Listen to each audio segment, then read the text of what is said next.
You feeling the groove? I was almost afraid that you were going to catch me dancing. I was getting ready to sneak up on you. Get that? Well, good morning, good afternoon, good evening, wherever you happen to all be. Hello, everybody. Welcome to another live stream here. We're going to be talking about Fortnite Creative and the Hour of Code projects that we created quite a bit ago, but they're still super exciting and super fun. And especially if you haven't done any coding before or any Fortnite Creative before, it's going to just blow your mind. So, and if you've done Fortnite and haven't had a chance to get into Fortnite Creative, this is a great opportunity to leverage all those skills and that tool set that you've been developing. By tool set, I mean all of the things that you purchased in the store could be put to amazing use in Fortnite Creative through all of your various activities. So what we're going to do is go ahead today and work on the trivia tower. Everybody likes trivia. Who doesn't like trivia? I mean, I'm okay with it. Like you're okay with it. Yeah.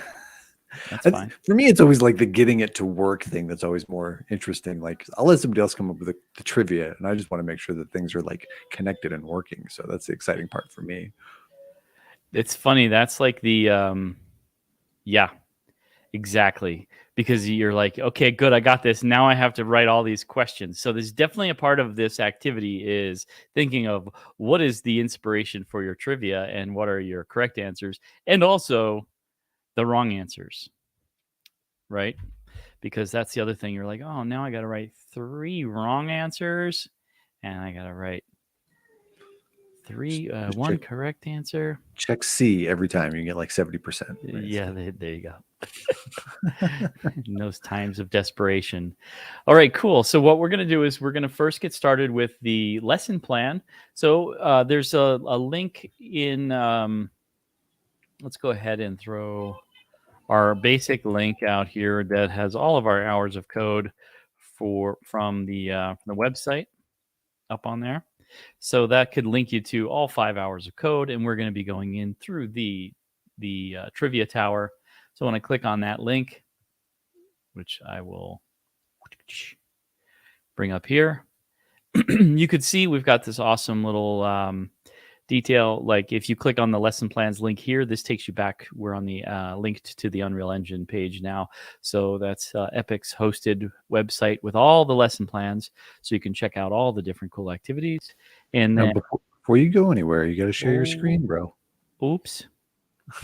It looks good to me. I don't know. I mean, I can imagine it looks fantastic for you. Yeah. Wow.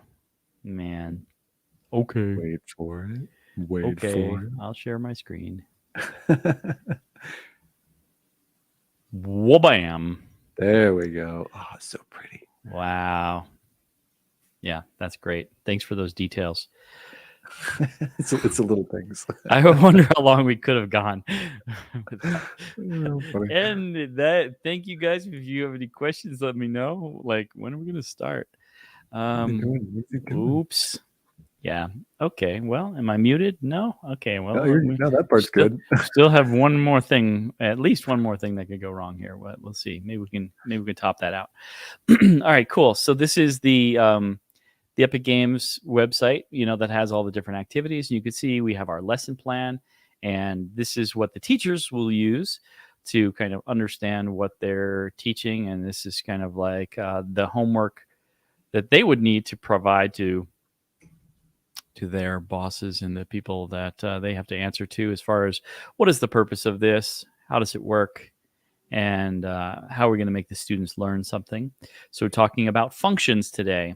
Functions are really helpful because they allow you to take like a routine series of commands and put them into one single command. So instead of having to do the same things over and over again, you might be familiar with like loops as a way of kind of redoing the same thing over and over again, except this time a function is something that's sitting there waiting to be called by name at any given time. And so when that gets called, it runs all the series of steps. So it's nice because you only have to call one name and it could do all the specific functions. So in this scenario, we have like we have a little kind of a pseudocode, which is kind of like the English written in plain English, kind of the structure of your code. So you want to like do the following. So we're going to reset all of the buttons and play a sound. Choose a random number for a trivia question. Present the question, and then like what would that start timer function look like? A start timer might be start a countdown timer, and if it gets to 0, then time is up. Play a message and say they got it wrong, right? And if they answer something, what do we do? So if they answer, we check, if they did the correct answer, we should play a happy sound, show a message, add a point to their score, and then activate the next question, hand it on to the next question. If they got the wrong answer, we might play a bad sound, show a message says that they got it wrong, and activate the next question. So you could see that these functions could all be individually called to kind of run the whole game. So you might say ask a question and then start the timer, and then the buttons, remember like yesterday, or you could check our collision detection and events. Event-driven programs would be like the buttons waiting to trigger the functions. So one button might trigger the correct answer function, and another button might trigger the wrong answer function. And those are events waiting to happen to run those functions. So nice and simple, one simple execution runs that. So that's the idea of what we're going to create is the concept of a function in this code. Check this out, a rubric, so you could judge. So you can. Rude. I mean, literally, that's the purpose of it. What is its function? Yeah. I mean, just to look down upon. No, you can help understand if the students are meeting the criteria to kind of show how they're learning and give them, what I like to show how, there's this distinguished column is the students that want to get the most from themselves can look at like what they can do to overachieve and over deliver on their rubric, which only really benefits them in the long run. So, and then the standards mapping, super cool. And the 21st century skill connections and things like that. So that's the lesson plan. Now, the fun thing here is our activity guide. We have a student activity guide and a teacher activity guide. The teacher activity guide has some just nice, simple call outs in it that will help the teacher along the way with kind of knowing where we are and what to look for. So, the teacher note, the end result will be a tower with a number of trivia questions presented based on the correct and incorrect answers. Each floor will represent the player with a question, and matching the input. Answering the question correctly will trigger the function that plays a sound, produces a visual effect, and breaks the floor so the player drops down to the next level. Okay, so that's kind of like helping the teacher know the overview of what's going to be happening and help present that to students. And you can see here in this demonstration we have like a rough mock-up of what this looks like. I don't know if you saw in the hour of code activity when we put this guy in here. That's it right there, that tower right in front of us. That's Trivia Tower. Can you still hear us while we're talking over the video? Hope so. I can hear you. Okay, that's good. That's half bad. So I'll remove that from the stream, put my screen back on there. So we created like a really cool tower at the end, but this part is more like not to be focused on necessarily what it looks like, but getting the function right. And once you have the function, then you could build that function anywhere. Function being functions, the functioning of functions. There's an inception going on here. Yes. Okay. So what we're going to do is we're going to go ahead and get started. You can pick your island to be on. So I'm going to get you into creative mode, and we're going to get into the island. Move this over a little bit. And I'm in Fortnite Creative. So remember, if you do not see Fortnite Creative With the creative button here, you can click on the change button right there, right above the play button. One quick way to do it is go to create and then click on the create button here. That'll switch this to creative mode, and then you can click play.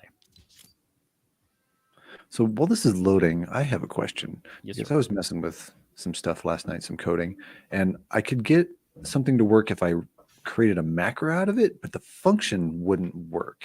Any idea why? Like, what's the fundamental difference between a function and a macro? That is a good question. Part of it might be that functions can carry, the scope of what they have access to in the program. Okay. Like, I wonder if a function can take certain parameters fed into it, whereas a macro kind of has to deal with whatever is kind of in its surroundings. That's surroundings. Okay. So that's one guess on that. But generally, macros are just recorded steps of what you would be doing as a user, whereas Right. a function is basically all of the code in the background that would be done by the computer on the code sense, not on the end user side.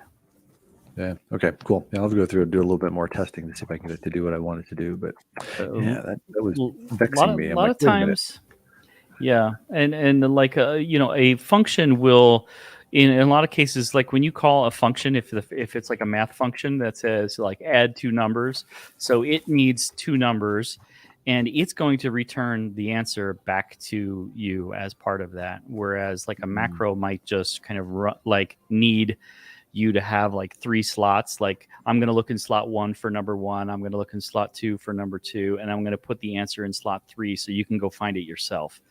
That could be kind of like what a macro does. Whereas a function would be like, I'm expecting you to give me two things. I'm going to give you one thing in response. That's the answer. And so you actually use the function itself as a variable. Okay. Yeah. Yep. You could say, show the user add, function add 2 + 2, and it would show the user 4, instead of you having to go find the number 4 somewhere. Gotcha. So anyway, that's an interesting thing. In this case, there are functions where you don't have to pass information, where they're just actually probably more like your macro idea, where it's just running a series of steps out of context. It doesn't matter. It doesn't need to. It's finding the information that it needs elsewhere. It didn't get handed that information to process. It's using it based on the environment. So it's an interesting concept to ponder.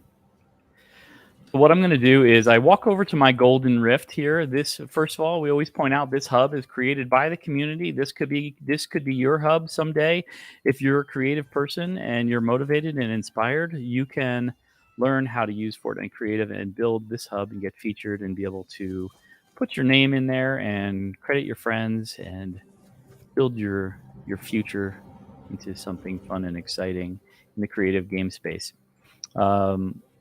This golden rift is my portal. I walk up to it. I do not walk into it just yet. I walk up to this console, and then I could hit E to interact with it. And then you can see I have this create new button right up here in the upper right, create new. And I think what we ended up doing on this one is something like, we could do like the Meadow Island. And let me just see what we picked just to kind of follow it along. Yeah, it looks meadowy to me. So we got the Meadow Island, and so what we're going to do is we're going to say Trivia Tower Demo. Trivia Tower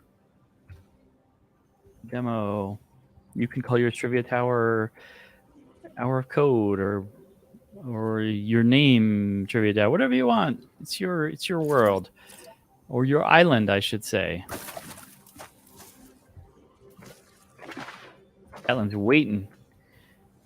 Get me in that portal. Okay, Trivia Tower Demo. The portal is now activated. We can jump into it.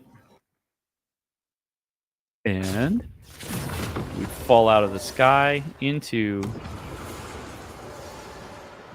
this cool area. We can skydive down.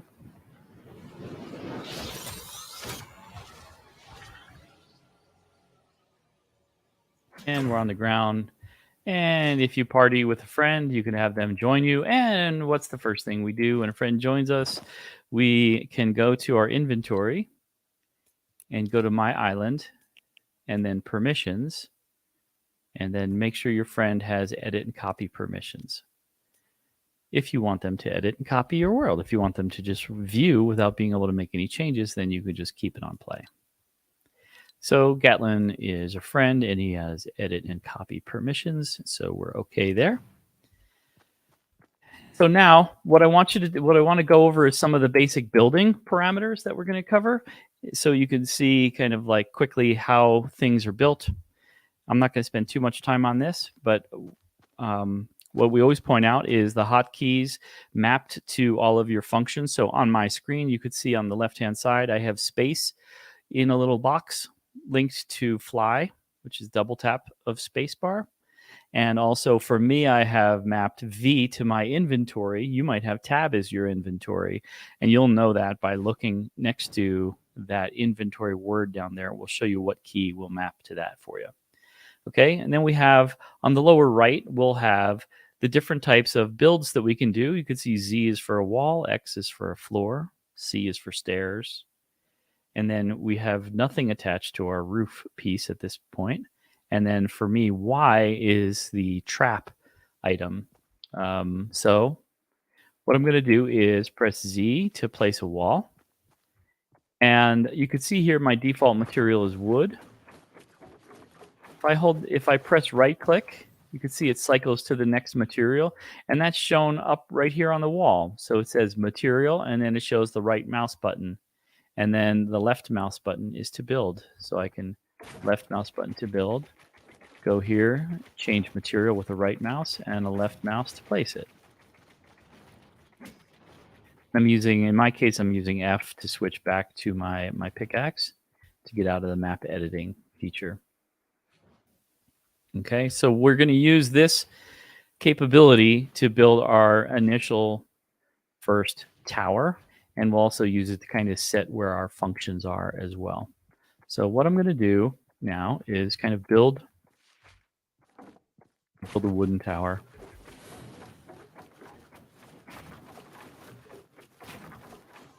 I'll just build this up.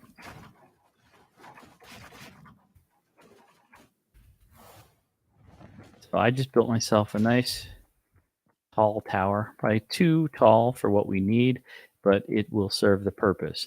We're essentially going to build like the last floor first in this case. So what I'm going to do is I'm going to press X, and we can put it right down here. And now I've got the floor I'm going to land on as I'm coming down. If you'll remember, you're breaking your way through the floors from the top of the tower by getting correct answers. When you break through the final floor, you'll be able to exit out of the tower and get the prize. So you could think of here, there'll be walls all the way up, and then this will be an exit ramp, and maybe the coin will be here that kind of marks the end of your timer. Okay, so that would be kind of how we end that race. So let's go ahead here, and we're going to build, we're going to set up our first question. So I'm going to show you a couple of devices on how to do that. So we're going to set up our first question using the button device and the billboard device. So what I'm going to do is go into my inventory, and I go into the creative tab up here, and then we go into devices. So this is another set of tabs inside of the creative tab. And then we have lots and lots of things here. Look at all this cool stuff. This is the kind of reading that I used to do as a kid that really motivated me. When I had a reference book that just had a page about each of these kinds of things,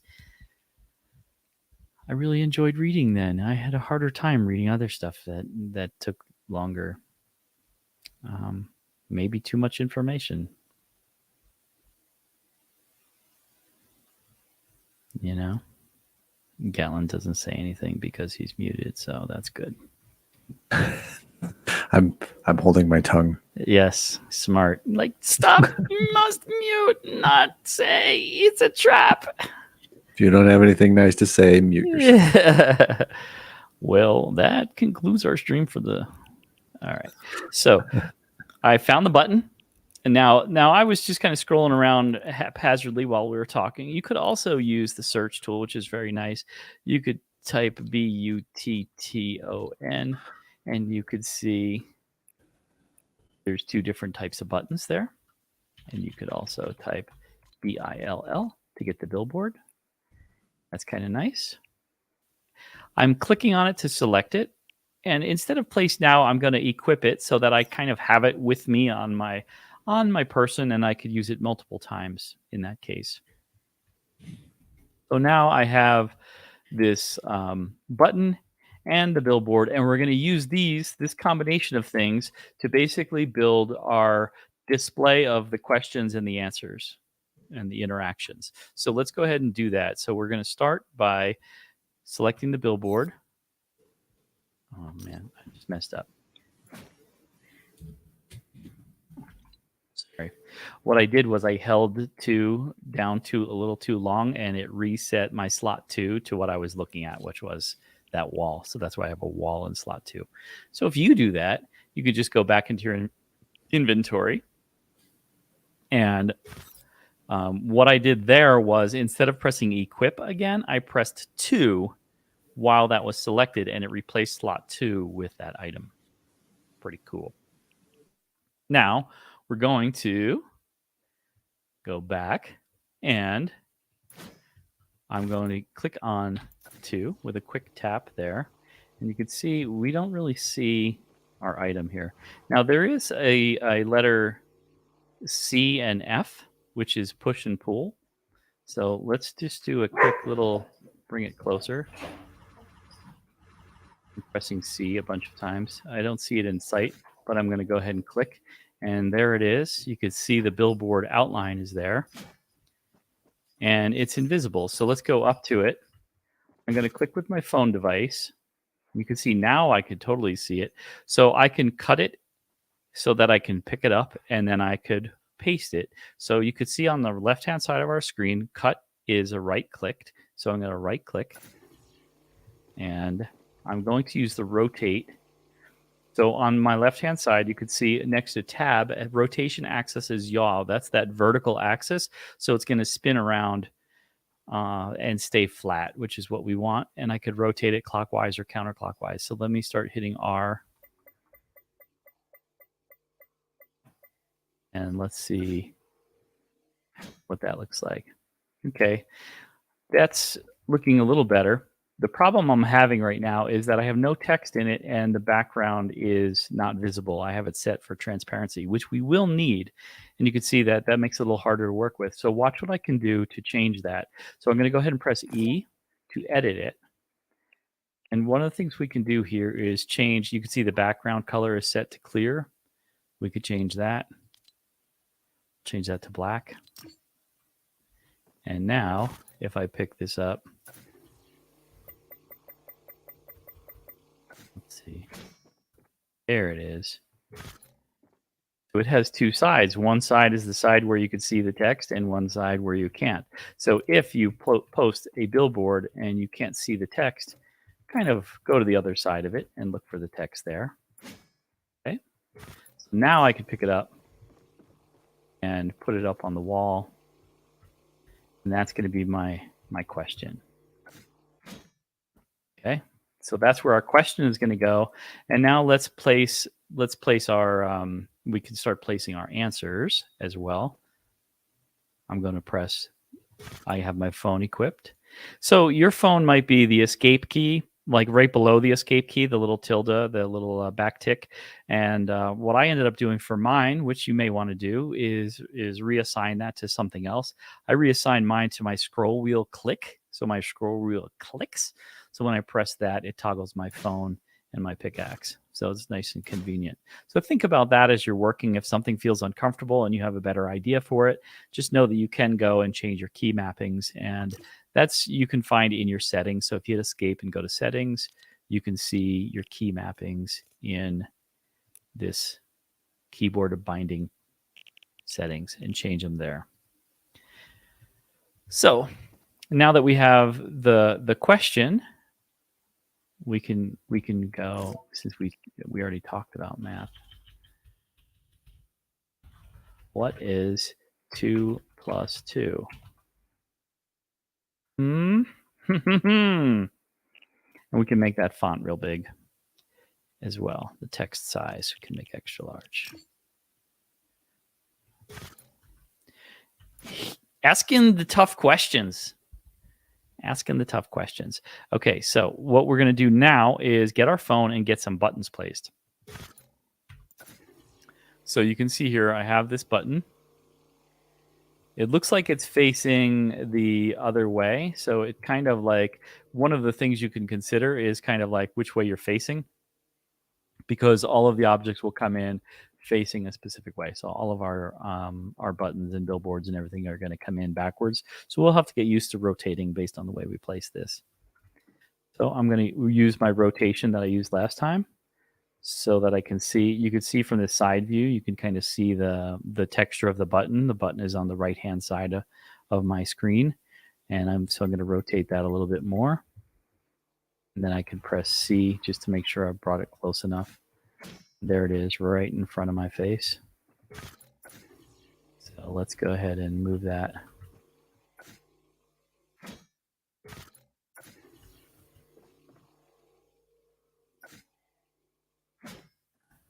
Getting a little closer there. So there's one button. Now what we can do with this button is we can program it. I might move that a little bit closer still. Right, that's pretty decent. So what we can do is go ahead and we can customize this button, and then we can make copies of it. And then we can also place some labels on the buttons. I can show you how we're going to place those labels as well, with another billboard using the transparent background to do that. So let's go ahead and edit these buttons. Action text, we don't have to worry about that one. We could probably do something like A, so that when you went up to the button, you would see that the answer was A. That's actually a nice strategy as well. Maybe we'll consider that. I'll turn that off for now. But you can see when interacted with, transmit on. So this is, the buttons are either going to be the right answer or the wrong answer for us. And so in this case, what we want to do is we want to make sure that we have our functions set to activate on one channel versus the other channel. So I believe in this scenario, we have channels 1 and 2 set for the right answer and the wrong answer function. So we'll keep that in mind as we go through and do this. Now in this button device, you can reveal all of the details by clicking on these 4 lines, right? And so with that, we've got all these cool settings, whether it's visible, and when interacted, transmit on. So we can make this one, let's call it, for now, we'll make it channel 1. See if we need to change it. And we're going to disable the button when we receive on channel 5, and we're going to enable it when we receive on channel 6. So this is the case where all of the buttons are going to be set that, like, when somebody places an answer, let's say the wrong answer, then we could send a signal on channel 5 that shuts all of the buttons off, so that you can't just go click 1, 2, 3, 4 and click all the buttons in a row. So there'll be some penalty, some time penalty. So when you pick one button, all of the buttons will shut off for a certain amount of time. And then you'll get the message that you got the wrong answer. You'll have to wait your little delay time, and then we'll reset the buttons by turning them all back on again. So that's the purpose for setting this up. And the reason we're setting it up on the first one is so when we make copies, a lot of this little detail work kind of comes along with it. So we don't have to edit all of them. separately. So it saves us a little time, and that's what functions are all about, is kind of saving you time and not having to do repetitive tasks over and over again. So Working smarter, not harder. see what I mean? Yeah. So we have that button there. I might just head all the way over to this end and then just try to space them out. So what I did was I got my phone device out and then I left click. Left click is a copy, so it leaves the original there and then pulls a copy. And I made sure I was facing kind of straight on the wall so that I could easily just kind of strafe to the side and kind of keep about the same distance so that they look pretty closely matched in distance to the wall. So, so if I was like this when I did it, it'd be harder to kind of figure out how to place those. My. That's my alarm. That's my alarm system.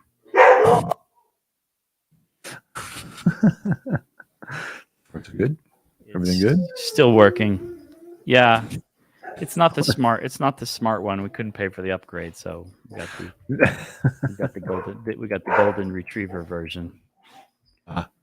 Doesn't know any better. Yeah. So hopefully that's not too traumatizing. So what we have now is we have our buttons, but these buttons aren't necessarily labeled. We could label the button itself, but what I want to do is show you how to do like a text label. So one of the things I like to do, let's just take this guy here and let's copy this one and just bring it down. Let's see how it's really close to me. And over on the left-hand side, it has F for push and C for pull. So if I press F, you could see F. You could see. I see what you did there. Yeah. So F allows you to push it away from your body so that you can get a better perspective of it, so you don't have to be so close right on top of it. So you can see that's the space where it could be down below. So I just placed that. That's kind of cool. But also, let's click on this billboard. I'm going to get nice and close to it. I'm gonna cut it. So I right clicked, and now I've cut it, but I'm not gonna move around. What I want to do is I want to see about resizing it, see if I can make the billboard a little bit bigger and see what happens. So I'm going to, if you could look over down towards the bottom of the left-hand side of my screen, it has resize in parentheses hold. And if I resize, if I hold the right mouse button, it puts me into resize mode. And then if I hit the tab key, you can see how it highlights the axis that it's resizing on. So see the vertical one kind of has a stripe, and now all of the axis. So it's going to scale proportionally, and then it's going to go width. So this would be the width. That would be, the back one would be the depth, which you wouldn't really be able to scale on. So let's try. There we go. We scaled up on all axes. So there's a couple ways you could do this. You can do multiple signs, multiple billboards, or you can try to kind of trick it into what I'm going to try to do, which is kind of fun, is hit this text and just put spaces in it so that these spaces will kind of have our text in it. So let's go ahead and I'll edit this platform. I have a nice little billboard here, or a nice little one.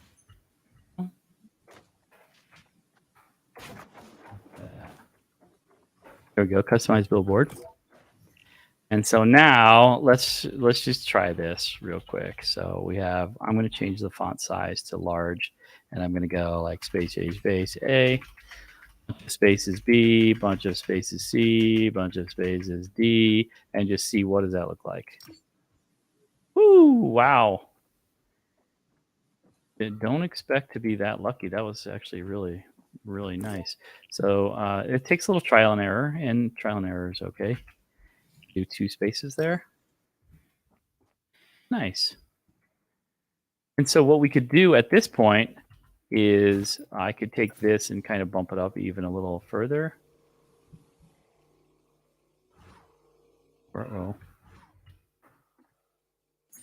I made a mistake. What I did again is hit right click again to cancel my copy, so don't paste it. So it's not liking my little situation here. You see how fast I'm moving? Oh god, it's too fast. So you can see my flight speed on the left hand side is 4 times. So that's for like trucking across the entire map. So you want to set your flight speed to something slower when you're doing more detail work, and that will make your life much happier. So if I pick this sign up,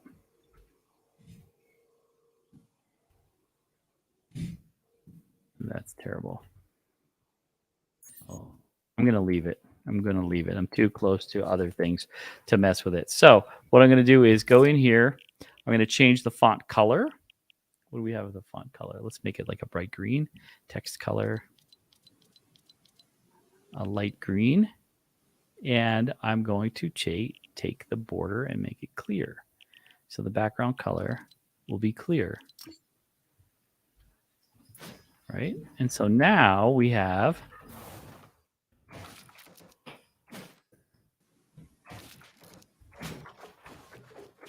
basically the makings of our question with a answer key and everything like that. Watch this. If you want to move these buttons all together at once, I can go ahead and hit R, select 1, 2, 3, 4. So hit R, they all turn green. And so now if I left click and bring it down, you can see I could bring all the buttons together. And, you can mess around with it a little more to finesse it. You don't have to get it perfect, but there we go. So I now have the layout of my answer here. So we can do, on this board, we do have to say, A is 1. B is 2. C is 4. And D is 8. Asking the tough questions here. So you can see we have we could add some spacing here to force that to wrap. There are some cool tips on getting your text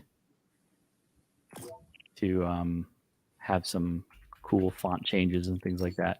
That is the subject of some other YouTube videos we can point you to, or you can search on customizing billboard text.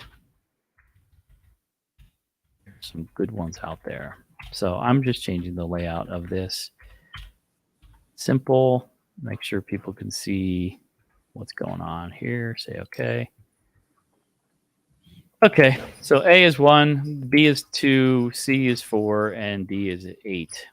So our correct answer here is C. So what we're going to do is we're going to program that with the correct answer and these other ones with the wrong answer. So the wrong answer function is our next thing to work on. And what I want to do here. Okay, cool. So looking at this page, we have our wrong answer function. We're going to grab the sequencer, trigger, and the HUD message device and the speaker device. And so we're going to be using these kind of as our information to the player. We're going to set up a function area. So we'll build that off to the side. And since this is going to be kind of like in the background, you're going to want to build it in a place that's kind of out of the way of your structure. In our map, we kind of had another castle that was lower to the ground, and that castle is where the functions kind of sat inside of it. So they were hidden from sight. Okay, and so we're going to add the speaker in there once we get the sequencer set. And then we have our wrong answer. Remember, I set channel 5 and 6. So we'll have those signal at the beginning of the wrong answer will trigger on 5, which shuts the buttons off. And then at the end, will turn the buttons back on. So let's go ahead and start laying out. It looks like channel 2 is our wrong answer.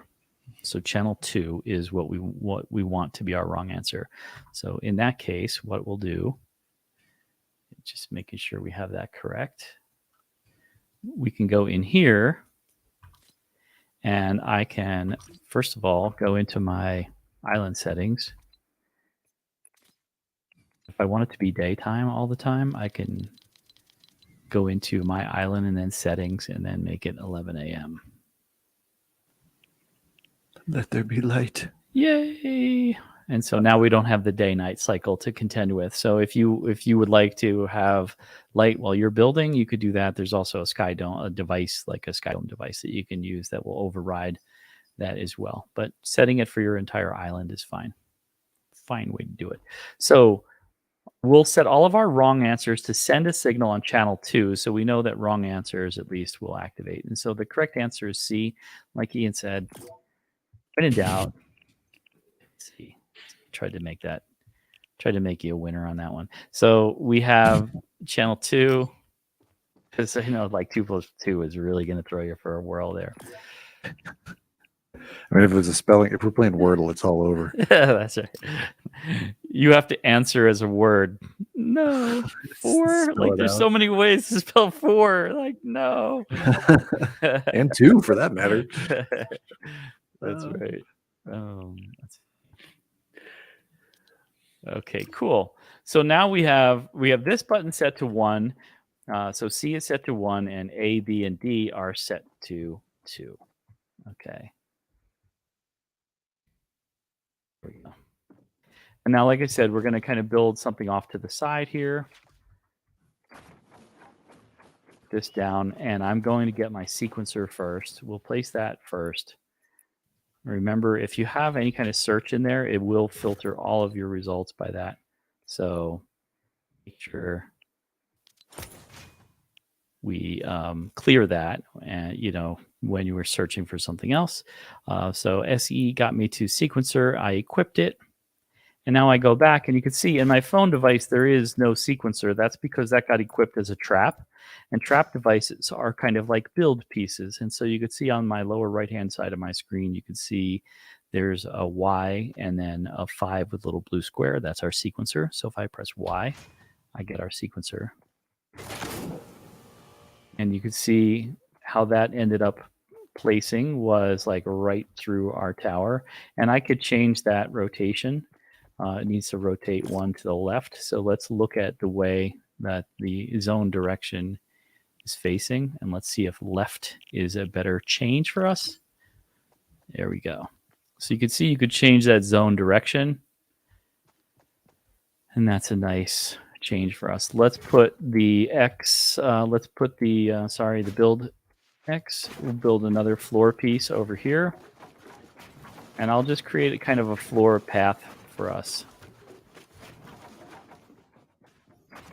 So you can kind of squash out the grass. So that's one of the nice things about putting those build pieces down, is it kind of will crush the landscape area so that we don't have to deal with the grass pushing through that area. Okay.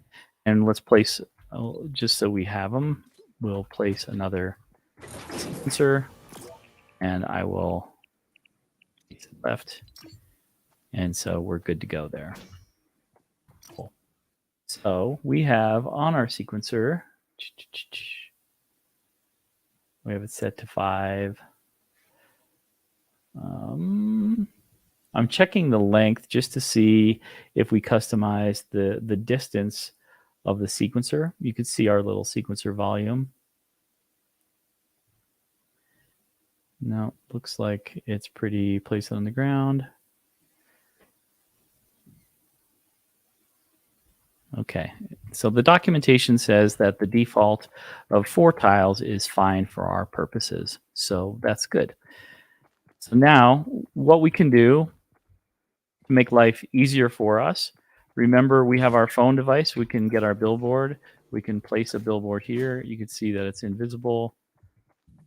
If we run around, there it is right there. I'll pick it up again, place it. here, and I'll edit it. So you should be getting good at this process as well. And this will make, I guess we'll make that, show you a cool thing here. When you enable the border, it turns it into basically a chalkboard. So we can turn it into a chalkboard, and then we'll call this correct answer, or we'll call this one wrong answer. Okay. And then we'll copy this over here, and we'll call this correct answer.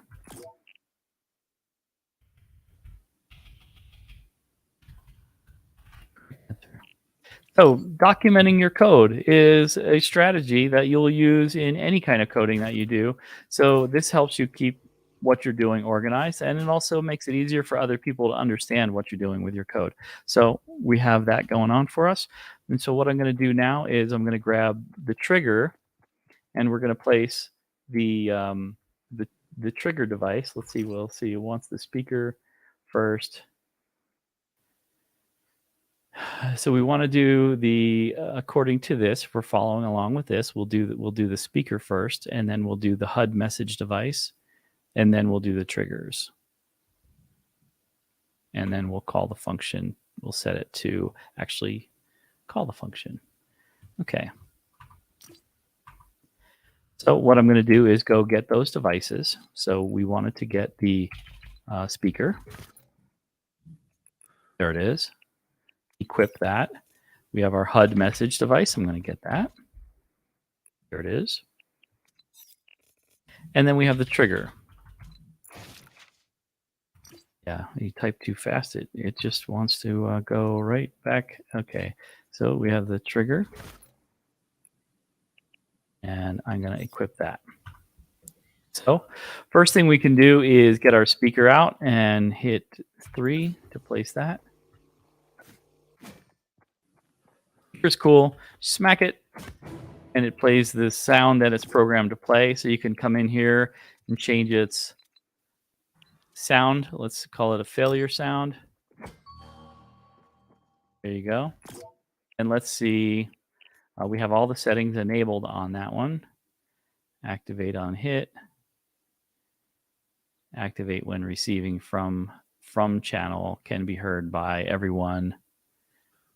Okay. So is it re-triggerable? So what happens if it gets triggered multiple times? That's not an issue for us. Let's make the volume a little bit louder. There we go. So there's at least our failure sound. And then what we could do is get our HUD message device, and we can say wrong answer. So we'll put that towards the beginning as well. So this is the message device. And I'm going to go into that one, and I'm going to say wrong answer. Message recipient could be all. We don't have to worry too much about that. We could make it a priority message. Placement in the top center of the screen. And we want to show this when receiving from. So I already kind of indicated that 5 is going to be triggering the beginning of our function, as 6 is going to be triggering the end of our function. And since these are not actually triggered by the actual sequencer or moving, we're going to have to kind of fake it with putting them in place, but then triggering them by the actual trigger device. So this and the speaker we could set. So watch this. If I step on this, watch what happens. Well, no, the speaker did get triggered by the pulse that went through the sequencer. And that's basically our execution path, basically. So whatever, as that wave goes through, it's executing whatever is in that path. And so we could build our function kind of like in a row. And so this HUD message device doesn't get triggered by the sequencer. So what we're going to do is when we place the trigger, we'll make sure that that sends the message to the HUD message device. We'll do that right now. So I'm switching to my phone, and then I go pull up my trigger, and we'll place the trigger towards the beginning of our function.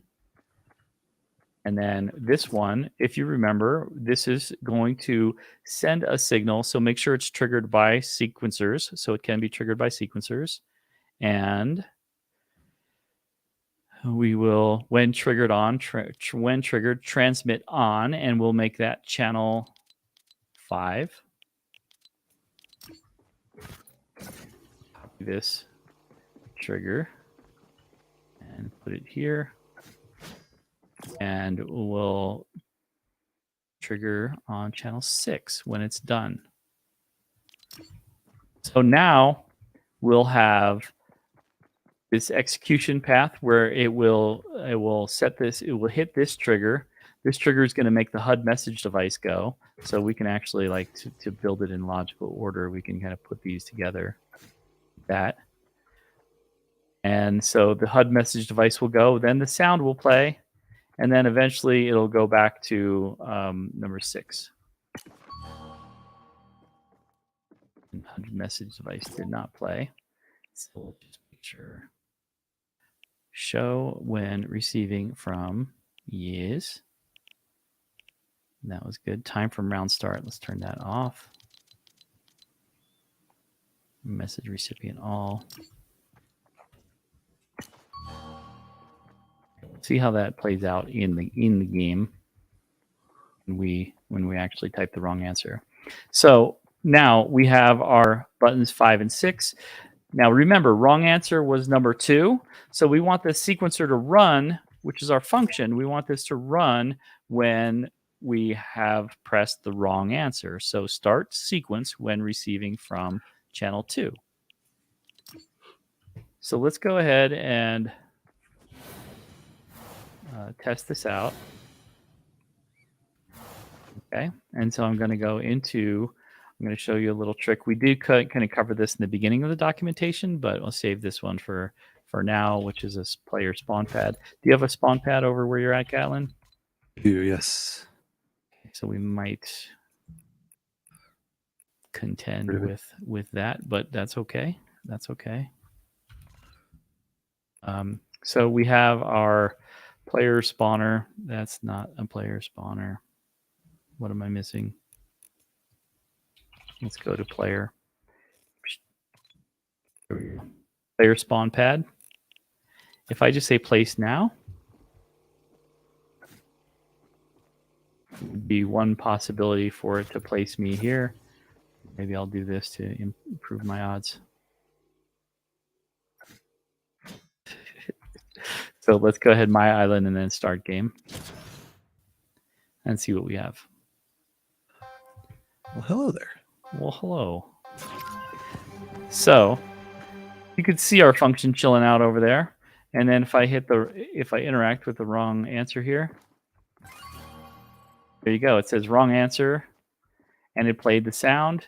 And let's do the wrong answer again, but let's pay attention to the buttons and see if they get deactivated. So, ready? See, I can't interact with any of these other buttons until it reaches the end of the sequence, and then they are interactable. See, they're red, red, red, red. Boom, back to green. Okay, so that mechanism is working. So now we have basically had one single channel that will run the wrong answers for the entire game. So the wrong answer function is completely done and set and ready to go. And so let's go ahead and do the correct answer function, and then we can kind of wrap this up. And you basically, once you have that, you could replicate it across any number of floors once we get the correct answer function working. Okay, so this will activate the HUD. Okay, so what we're going to do on this one is we're going to do a similar deal with the triggers. So I do have to end the game. Oh, so close. Draw. Yeah. Could have had you. I guess we're evenly matched on that one. Okay, so on this one, what we're going to do is we're going to put triggers like we did last time, except they can't be on the same channels. We'll make them on channel 7 and channel 8. So now we know the correct answer starts on channel 7, ends on channel 8. So let's just go ahead and set that. End on channel 8. Start on channel 7. Okay. And we could also grab these things if we want.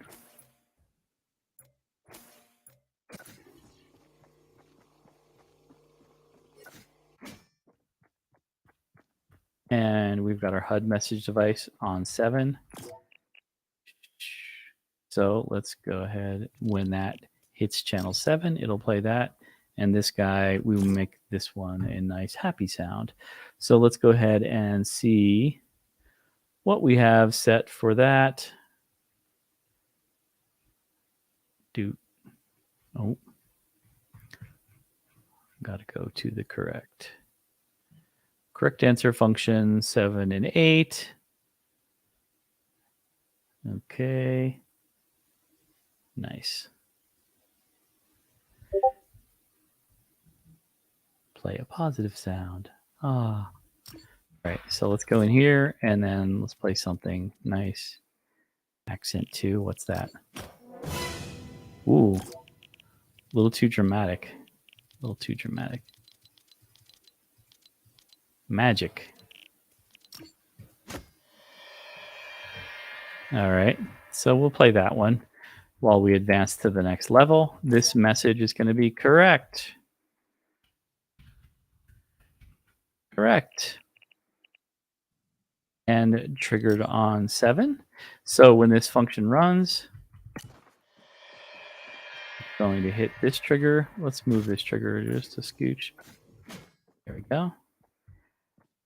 And so now let's go ahead to this device. And I'm going to show you the trick tile device, which is going to help us actually break the floor so we could advance to the next level. So let me get to you to that. All right. All right, so we're going to get the trick tile. So if we go into creative mode and we search for trick. No, we have player still narrowed. We have the trick tile. I can equip that. And now you can see this trick tile wants to be placed onto a build piece. So you can see it's been attached to that build piece there. So what we can do is, remember at the end of our correct answer function was function was channel 8, correct? I can make this activate only based on, so not activated by player, triggered by player contact is no. And what I could do is I can trigger it when receiving from channel 8. So now this function should, if we've done it correct, we'll put ourselves in this box. And Gatlin, I'm going to start the game again. Go for it.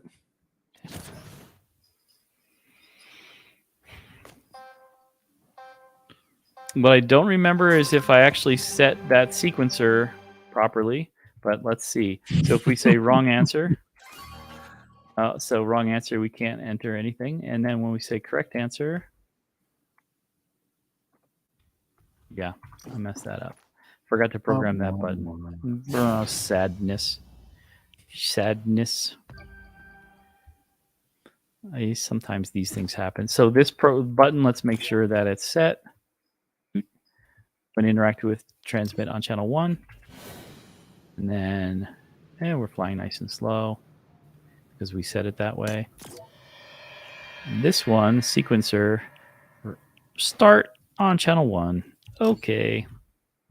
Then are you ready again? Yeah. It's one thing when you're testing and you have other people building. If they're building something else, then it kind of kills the vibe. So wrong answer. Test that out. Okay, that's working. And now correct answer. Yay, correct. And we advance forward to the next level. Look at that. Nice. Now you're still standing on the spawn pad, so you would definitely want to make your spawn pads invisible if you have them, so that they're not actually a physical thing that people could stand on. And in the trivia tower, you'll see the trivia tower has like separate pods in it, and you spawn like in the pod and have to drop down into the game to start it. So I'm going to end the game there and return to the island. And basically we have that process where you can follow the instructions now, like, and add a coin to the end, and we could end the game when the player gets a score of whatever the coin score is. So really the first player to one. If you wanted to have multiple players challenging each other, you can keep track of their score when they when they collect the coin, so you can see the leaderboard. Build it that way. If it's single player, you could end the entire game when they collect the coin. And now you could also start to stack these things. So let me just show you how to like stack these things. I'm going to take this spawn pad and just kind of like put it up here off to the side.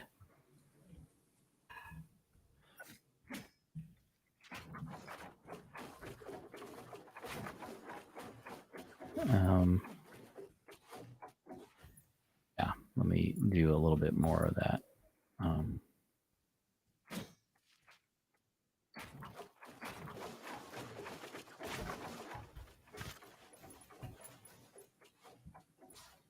Get rid of that. And so you can imagine like the players would spawn up on this edge here, and you would have them kind of blocked in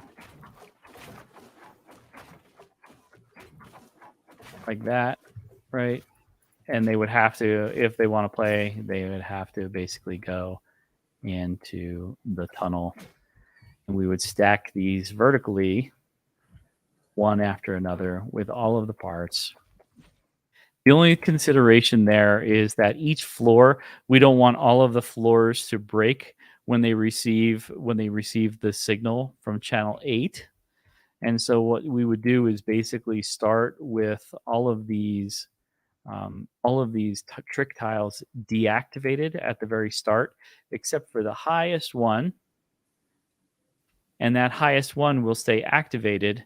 And when it triggers, we could send a signal to the other one below it to turn on. So you could enable that one when receiving a signal. And so maybe you could use like signals like 10 and above, and you could pass that on downward through all of them. So like they're all off except for the top one. And when the top one gets triggered, it sends a signal to turn on the next one. And when that one gets triggered by channel 8, it'll explode and break, and we'll send a signal like on 11, and 11 is what activates this next one. So every time the trick tile is breaking when it receives a signal from channel 8, but only one trick tile is awake and listening at a time in that process. And that's how you stack those all up together. And that is how you make a trivia tower in Fortnite. What do you think, Alan? Oh, just making things over here like you do. It's always so pretty. You're going so slow. I do. I go slow. Say about me. All right. Cool. You got like cool little proximity buttons here. Yeah, so I did mine a little bit different. One of the things I did, instead of having each one of the buttons labeled the same way that you were doing it, I got it set up so that as you walk up to them within that radius, I'll actually tell you what that button, like what answer you'd be choosing, as long as you're standing like right next to it, which is another way to make that happen. Yeah, definitely. Should we kill the spawn pads over here and check that, see what that looks like? I mean, we can give it a shot. Yeah, I'll make a second spawn pad over here real quick. Out of this one. If I got mine to work, that's what we're gonna do. Okay. Of course, I kept yanking the game away from you and sending you back over to my games, so Yeah, so it wasn't necessarily a fair competition here. Right. Okay, cool. Why? And so you walk up close to it, and E is because, and E is why not. So kind of like, I do like that the buttons have the label in them, and you could do that with them like we showed. You can do A, B, C, and D, and you won't have to mess with the labels if you don't want to. And I can. Ooh, okay, yeah. So because they're on my world. I said because, and correct. Hey, look at that. So that one I used the spawn mover or the prop mover just to get the floor to move out of the way as opposed to just breaking. Oh, nice. The new fun hotness that using the fun toys. Yeah, nice. That's awesome. Cool. And then this one, actually, if you want to give this a shot, Yep. if you figure out the answer, good luck with that. If this only. one is the trick tile thing. I used the prop manipulator, and this basically just turns the floor invisible. But what's cool about it is you can do like multiple pieces. But yeah, cool. Look at that, it worked. Yeah, nice. Cool. See, more than one way to do it, and nicely done. Yeah, super fun. Super adult moment. Yeah. Awesome. So you have the opportunity to select your trivia and select your tower, your build, use the prefabs if you want to use the prefabs to kind of build something amazing, and then customize it. Use the devices to the best of your ability using this new found skill that you've learned. Be creative. Seek new challenges, and you'll be rewarded when you solve them and get a product that people will enjoy playing. Yeah, absolutely. Awesome. So I'll take that off screen. And yeah, that was exciting. That was our third one. We have two more left to go. We have a coin race left to do, I believe. And what else are we going to be doing? We already did the obstacle course. We already did the music. We do the coin race, and we go to our webpage, and then so we have the coin race, and then the escape room. Who would forget the escape room? Oh yeah, the escape room. That was my favorite. I like that. So yeah, so that's teaching conditional statements, and then this one, the build a treasure hunt race, is going to be talking about variables and how to manipulate a central variable from multiple locations. And there's our trivia tower. And then don't forget, we have obstacle course and building music in Fortnite and learning loop concepts. So you're learning all kind of computing concepts, doing cool stuff in Fortnite Creative. And so it's a lot of fun. So we will cut it at this here. Thank you everyone for joining. Gatlin, thanks for building something super cool right alongside me. That was awesome. And we will see everybody in the next stream. Yeah. Talk to you later. Bye.